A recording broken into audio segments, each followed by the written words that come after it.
네, 여러분, 펭귄입니다. 여러분, 제가 지금, 동영상 날려먹은 게 막 수천 개예요. 완전 많아. 막 지쳐요, 지금. 똑같은 거 막 4번 하고 있는데. 지금 제가, 블로그에 올리는 것 보면요. 유튜브에 지금 링크가 되어 있을 겁니다. 그쵸?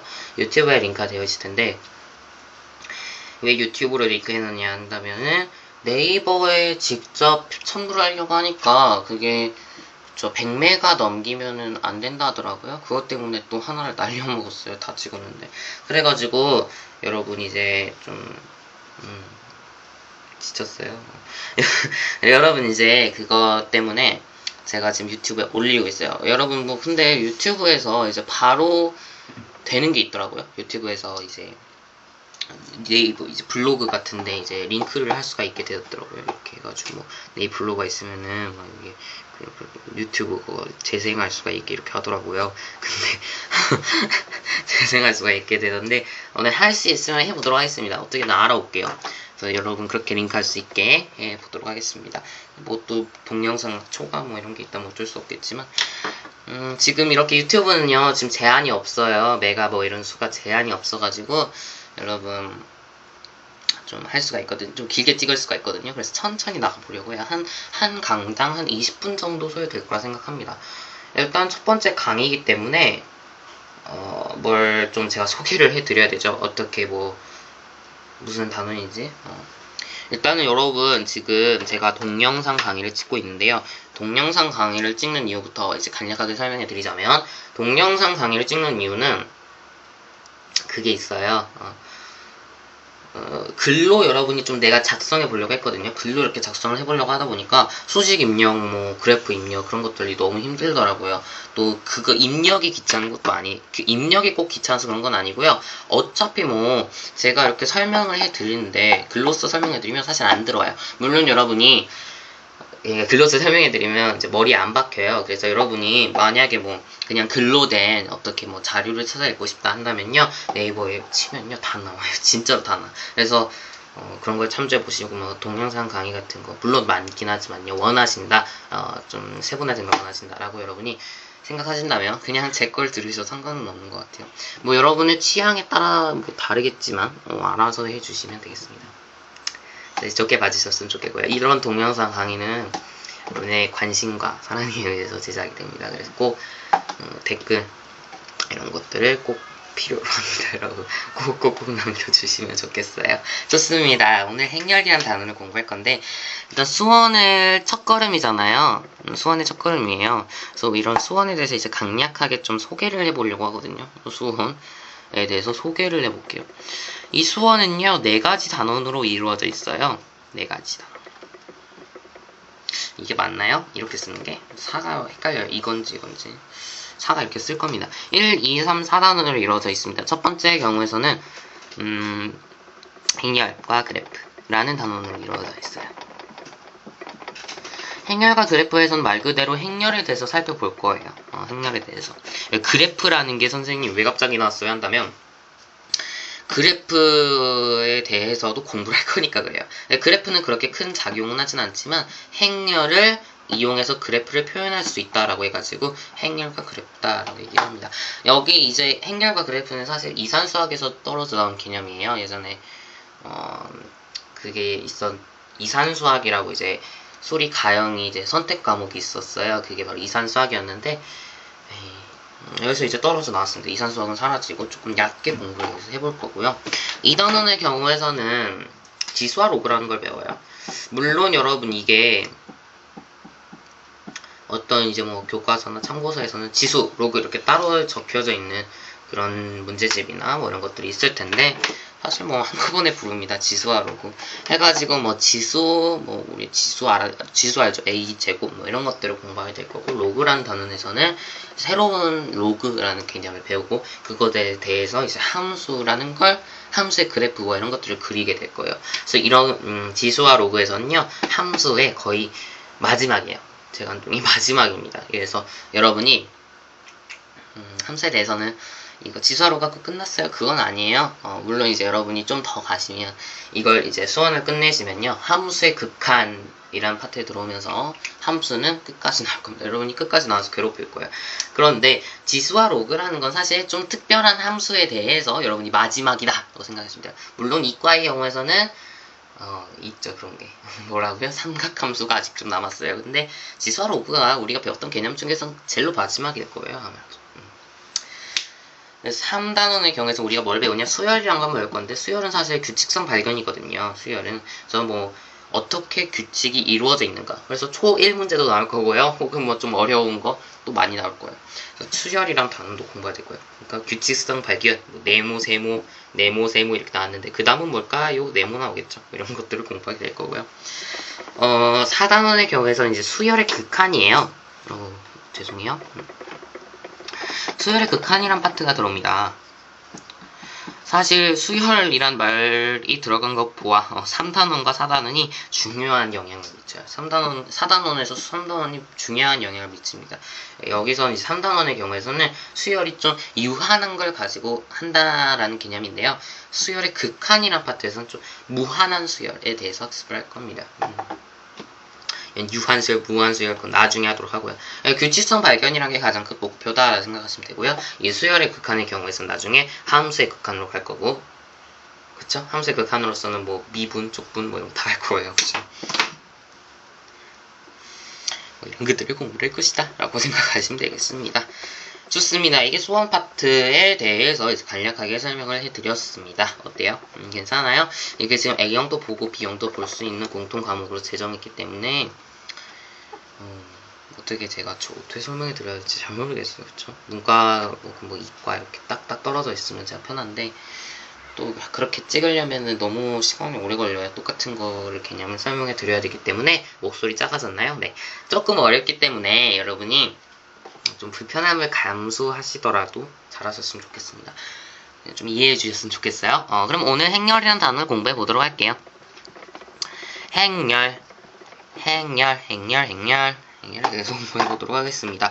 오늘 행렬이라는 거를 새로 배우게 돼요. 그러니까 처음 만났죠? 악수해야죠? 처음 만났으니까 악수를 할 거예요. 행렬이라는 단어에서는 우리가 무엇인지를 먼저 설명해 드리도록 하겠습니다. 여러분 교과서나 뭐 참고서나 문제집 뭐 다 살펴보셔야 됩니다. 어디에든지 이렇게 행렬의 정의는 무조건 나와 있어. 뭐라고 나와 있냐면 적진 안에 드리고 한번 읽어 드릴게요. 리플레이가 하실 수 있으니까 뭐 리플레이도 참고하시면 되겠습니다. 몇 개의 숫자나 문자를 직사각형으로 배열하여 괄호를 묶어 나타낸 것을 우리는 행렬이다 라고 얘기를 할 거예요. 손이 막 왔다 갔다. 행렬이라는 것은 뭐라 했다? 몇 개의 숫자나 문자를 직사각형 모양으로 배열해요 괄호를 묶어 나타낸 것이에요. 이게 뭐냐면 숫자가 있죠. 1, 2, 3, A 이런 것들이 있어요. 1, 2, 3, A 이런 것들이 있어요. 이렇게 몇 개의 숫자나 문자가 있죠. 근데 그게 직사각형 모양으로 배열이 됐습니다. 그쵸? 그래서 그것을 괄호로 묶는 거예요. 이렇게. 그게 뭐가 되냐면 행렬이 되는 거고요. 마찬가지로 1, 7, 6, 9, 3, 5 이런 게 있었다. 몇 개의 숫자나 문자가 있죠. 그것을 괄호로 묶으면 그게 뭐가 되냐면 행렬이 된다는 얘기예요. 그게 끝이에요. 근데 이렇게 하면 재미없죠. 재밌어요? 아니, 재미없어요. 그래서 행렬에 대해서 좀 더 깊이 파고들자라는 얘기예요. 좀 이름도 붙여주고 예뻐해 줄자라는 얘기인데 어떻게 할 거냐면 뭐 예시를 들어서 이런 것들을 한번 가져오겠습니다. 이런 행렬을 하나 가져올게요. 행렬이 이렇게 있다 생각해 볼게요. 어떤 이게 행렬인데요. 그 행렬에 대해서 우린 좀 이름을 붙여줄 거예요. 어떤 이름을 붙여줄 거냐면 여거를 행이라 붙여줄 거예요. 괜찮죠? 여거를 행이라 붙여줄 거예요. 괜찮죠? 여거를 열이라 붙여줄 거고요. 여거를 열이라 붙여줄 거고요. 여거를 열이라 붙여줄 거예요. 그래서 그게 뭐냐면 가로를 행이라 붙여준 것이고 세로를 열이라 붙여준 거예요. 그래서 얘는 첫 번째 있는 행이기 때문에 제1행이 되는 거예요. 제1행. 여거는 제2행이 되는 거고요. 여기는 제1열, 여거는 제2열, 여거는 제3열이 된다라는 얘기입니다. 그쵸? 이름 붙여줬어요. 근데 문제를 푸시다 보면요. 가로가 행인지 세로가 행인지 헷갈려요. 그래서 여러분 이렇게 생각해 주셔야 돼요. 행렬은 가로 세로다. 가로 세로다. 행렬은 가로 세로다. 행렬은 가로 세로. 그래서 행은 뭐냐면 가로가 되는 것이고 열은 세로가 되는 거예요. 괜찮죠? 헷갈리지 않도록 이렇게 하시면 외울 수 있을 거라 믿습니다. 빌게요. 간소리 빌게요. 좋습니다. 아 그래 이게 행이고 이게 열이구나. 근데 이 행렬이 보니까 뭐 사실 그쵸? 이 행렬에 대해서도 좀 이름을 붙여주고 싶은 거야. 꼴. 그러니까 행렬은요 여러 가지 종류가 있죠. 뭐 이런 것도 있을 수도 있고요. 뭐 혹은 1x, y, z 뭐 이런 것들이 있을 거예요. 그쵸? 1x, y, z 뭐 이런 행렬들도 있을 거예요. 근데 얘랑은요 모양 자체가 달라요. 꼴 자체가 달라. 그래가지고 얘랑 다르니까 모양에 대해서 이름을 붙여주자라는 얘기인데요. 행이 2개 있죠. 열이 3개 있죠. 그래서 얘를 2 곱하기 3행렬이다 라고 부를 거예요. 2 곱하기 3행렬 이렇게 붙여줄 겁니다. 괜찮죠? 만약에 1z, y4, 3, 2 뭐 이런 게 있었어. 그럼 얘가 뭐가 되는 거야? 아, 행이 3개, 열이 2개, 3 곱하기 2 행렬이 된다라는 얘기예요. 괜찮죠? 아, 그래. 이런 식으로 여러분 행렬을 표현해 봤는데요. 이 행렬을 표현하는 방법은 또 다른 방법이 있어요. 성분을 이용해서 여러분이 표현할 수가 있습니다. 뭐라고요? 성분. 성분이 무엇입니까? 라고 얘기를 한다면 성분은 단순해요. 얘를 각각 성분이라고 얘기를 할 거예요. 얘를 성분이라고 할 겁니다. 성분. 이게 각각이 모두 성분이 된다는 얘기인데요. 괜찮죠? 성분이에요. 근데 그 성분을 얘랑은 다르잖아요. 엄연히 다른 성분이에요. 그쵸? 다른 성분이야. 그래서 그 성분을 좀 표현해보자는 얘기입니다. 그쵸? 이렇게 생각하시면 돼요. 여기가 1행, 여기가 2행, 여기는 1행, 1열, 여기는 2열, 여기는 3열이라 봐줄게요. 그러면 1행과 1열이 만나요. 즉, 1행과 1열이 만나기 때문에 1,1 성분이 되고요. 1행과 2열이 만나기 때문에 1,2 성분이 되겠고요. 1행과 3열이 만나기 때문에 1,3 성분이 되겠다라는 얘기입니다. 괜찮죠? 1,1 성분, 1,2 성분, 1,3 성분이 된다라는 얘기예요. 여기 있으면은 뭐 여기 A는 뭘까요? 2,1 성분, 3은 2,2 성분, B는 2,3 성분, 얘는 1,1 성분, 얘는 1,2 성분, 얘는 1,3 성분. 괜찮아요? 그래. 좋아요.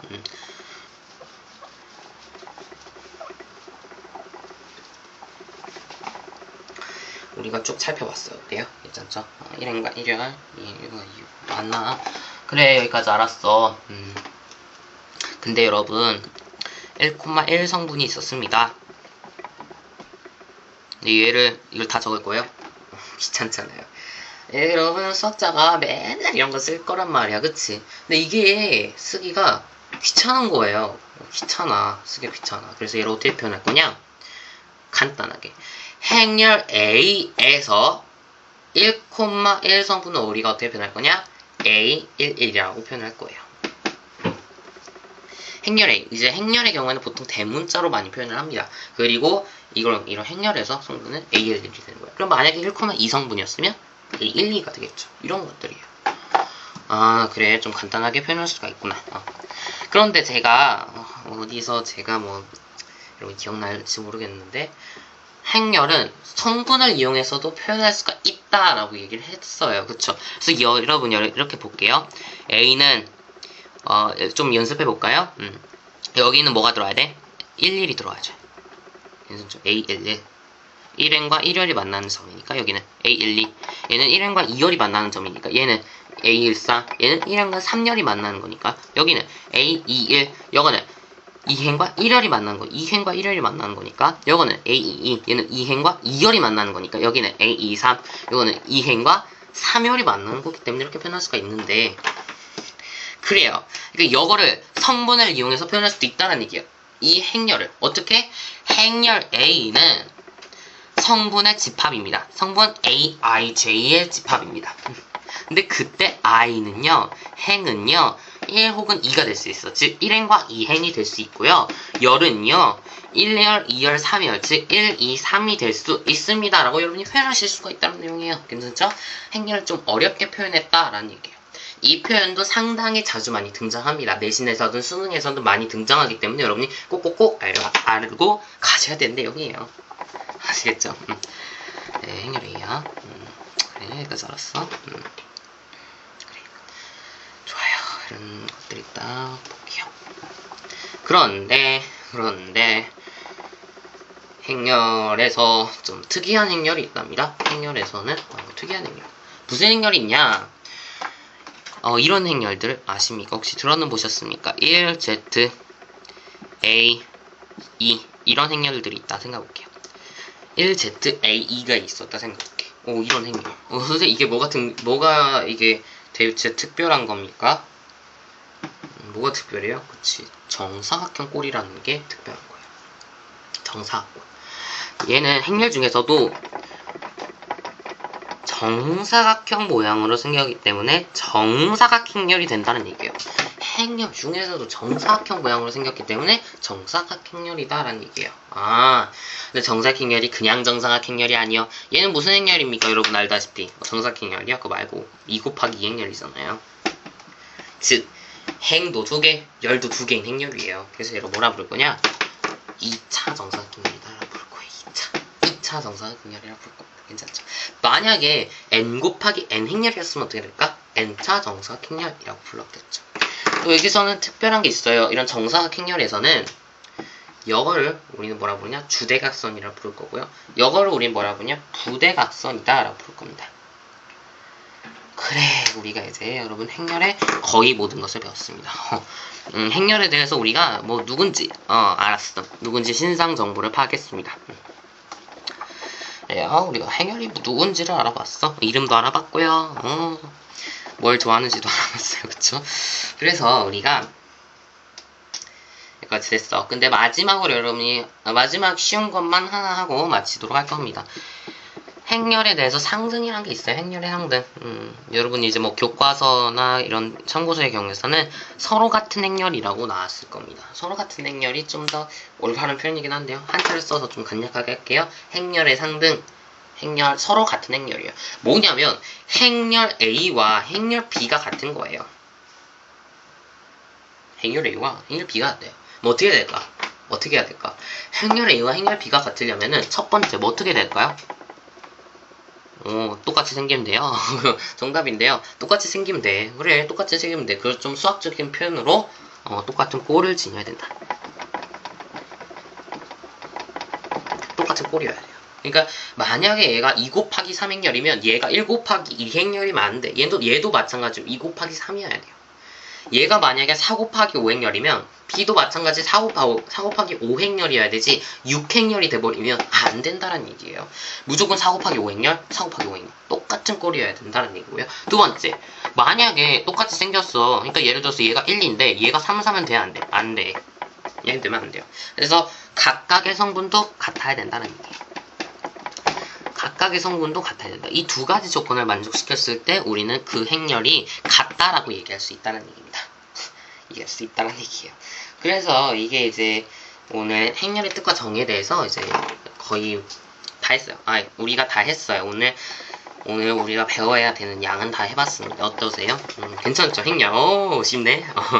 쉬워요. 행렬 어렵지 않습니다. 여러분이 약간의 암기력만 있으시다면 충분히 해낼 수 있을 겁니다.